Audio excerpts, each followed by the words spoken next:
Lake Bonneville, a massive prehistoric lake, is now a series of beautiful valleys. Join Brandon Plewe and me, his son Spencer, as we hike the 200-mile length of the Bonneville Shoreline Trail. Discover its rich history, plan for its completion, and explore its state today.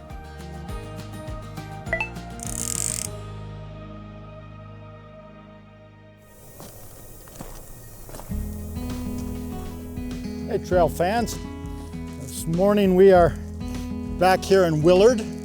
If you remember at the end of last episode, we were up there a little ways and hit a no trespassing. We can't go through that gravel pit. So today we're gonna start here in Willard down on this canal road. In fact, most of today's hike, we're gonna head up into Perry, mostly gonna be on these service roads. So maybe not quite as scenic as the last couple episodes on that nice wooded single track, but still should be an enjoyable hike today.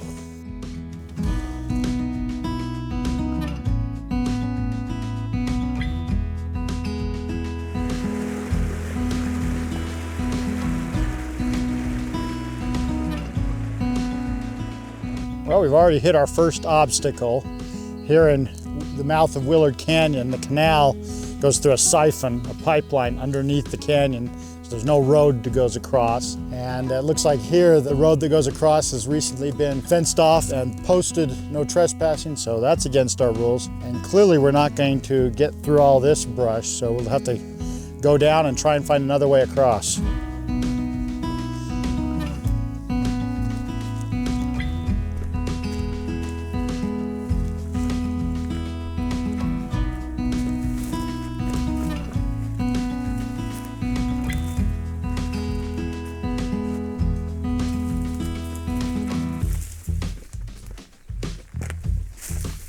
Well, that canyon crossing was a pretty faint path and a little sketchy in spots, but at least it was a path and we weren't completely bushwhacking. You know, it's really too bad that that fence basically completely shuts off the canyon there from any kind of access. The Forest Service property doesn't start until you get a ways up in there, but that's their right as landowners. One of the issues with building the trail here in southern Box Elder County is that almost all of the preferred route is on private property.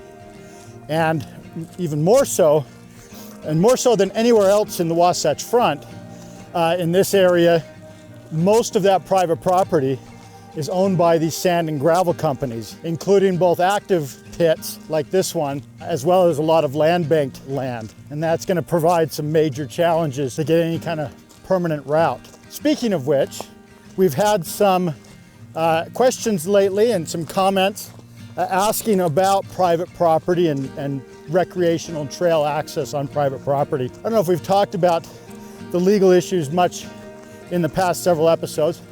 I am no lawyer. I don't even play one on TV. So this will be a bit of educated amateur. But here's how I understand the law in Utah with respect to recreational access on private property. In the United States in general, and in Utah in particular, the law is very favorable to landowners. I was just a month this summer in the United Kingdom, and one of the vast differences there is that the law there is very access friendly.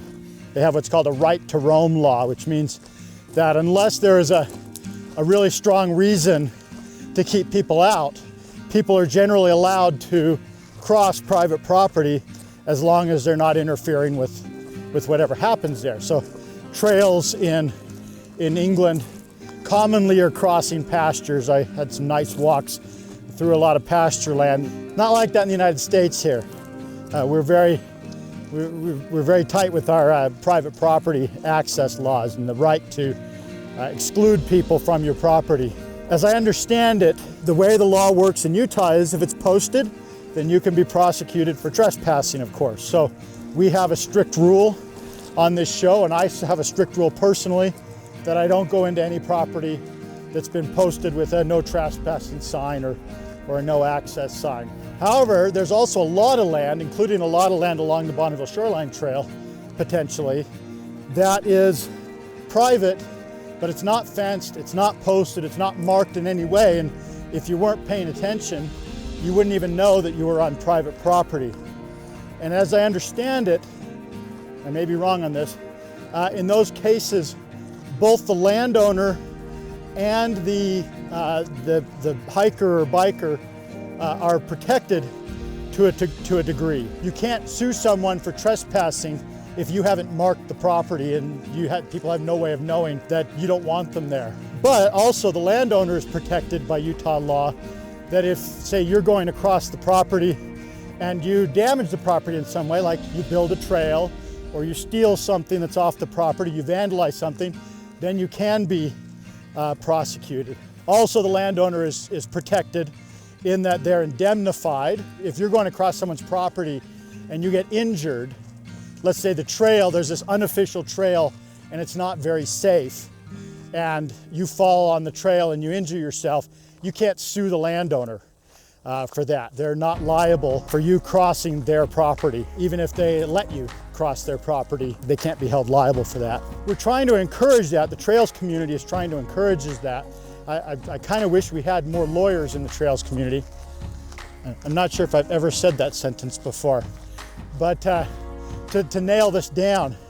But one of the things we'd like to do, and ideally what I would like to see, is that when you cross into private property, there would be a sign that would say, you're crossing into private property, we're allowing you to cross, we're allowing this trail here, but you know, respect the landowner, respect the landowner's property, stay on the trail, don't build new trails. We're not liable for anything that you do on this property.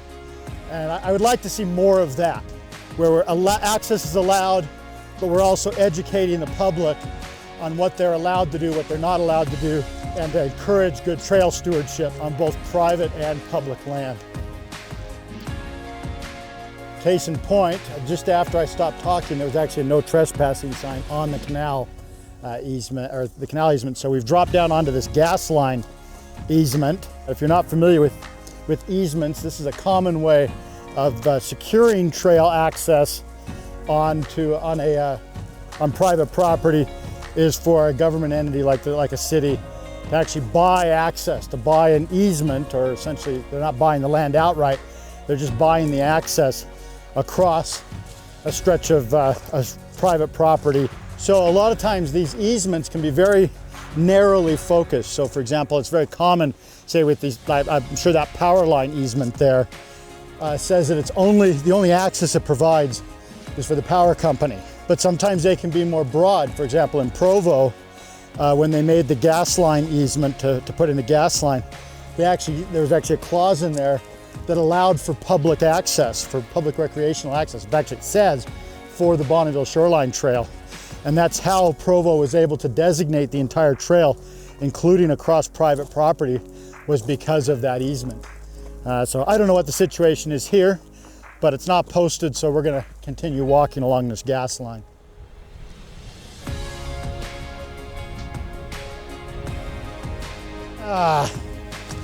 Yeah, I had a feeling this would happen eventually on our journey, that we would be completely blocked off from continuing. And by sheer coincidence, we just talked about this. So I guess this is where we stop for the day. We'll have to head back to our car. That's the way this goes. I'll have to mark on the map that this section of trail is completely closed off to the public, and encourage you to not use this stretch of trail. That's too bad, but that's the way it goes. So next time we'll pick up again in Perry, where we can access public property more easily. So we'll see you then.